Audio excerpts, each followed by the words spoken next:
नमस्कार, मी Mayura. Cook with Mayura मराठीमध्ये तुम्हा सर्वांचं खूप मनापासून स्वागत. आज आपण कोकणातील एक पारंपरिक नाश्त्याची रेसिपी बघूयात. पेज भात.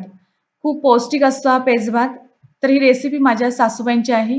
त्यामुळे घरी नेहमी बनवली जाते आणि माझ्या दोन्ही मुलांना हा पेज भात खूप आवडतो. फक्त लहानांसाठीच नाही तर मोठ्यांनाही देऊ शकता. जी पचायला हलकी असते.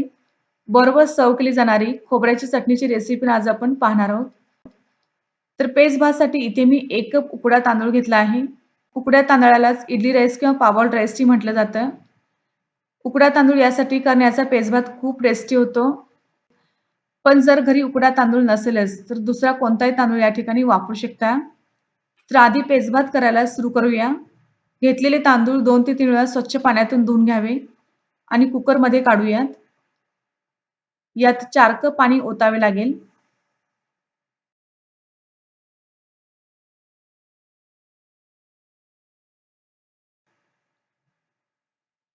तर या ठिकाणी चौथा पाण्याचा कपही यात ओतत आहे.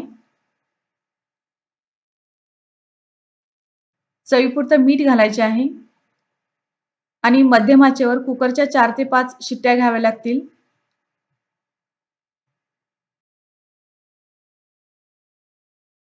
आता कुकरच्या 5 शिट्ट्या घेतलेत. झाकण उघडूया.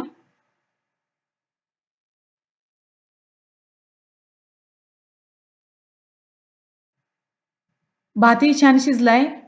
यात 3 ते 4 कप पाणी पुन्हा ओतावे.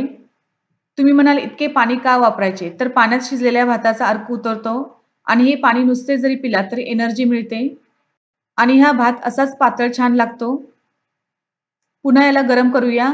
एखाद्या उकळीनंतर पेज भात तयार आहे. यानंतर तोंडी लावायला चटणी करायला घेऊयात.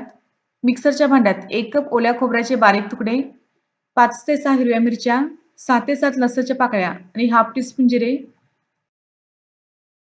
भरपूर कोथिंबीर घालावी लागेल. चवीपुरते मीठ आणि थोडंसं पाणी घालून वाटून घ्यावे.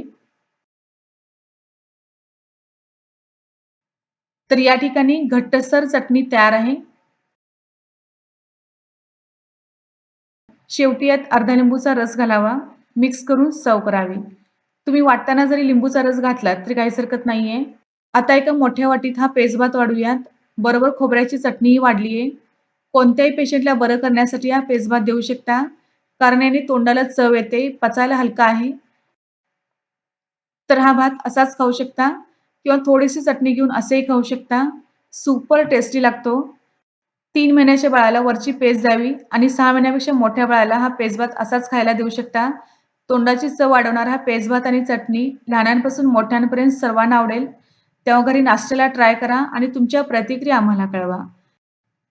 नेहमीप्रमाणे रेसिपी आवडली असेल तर लाईक करा, शेअर करा. तसेच कुक विथ मयुराला सबस्क्राईब करायला विसरू नका. धन्यवाद.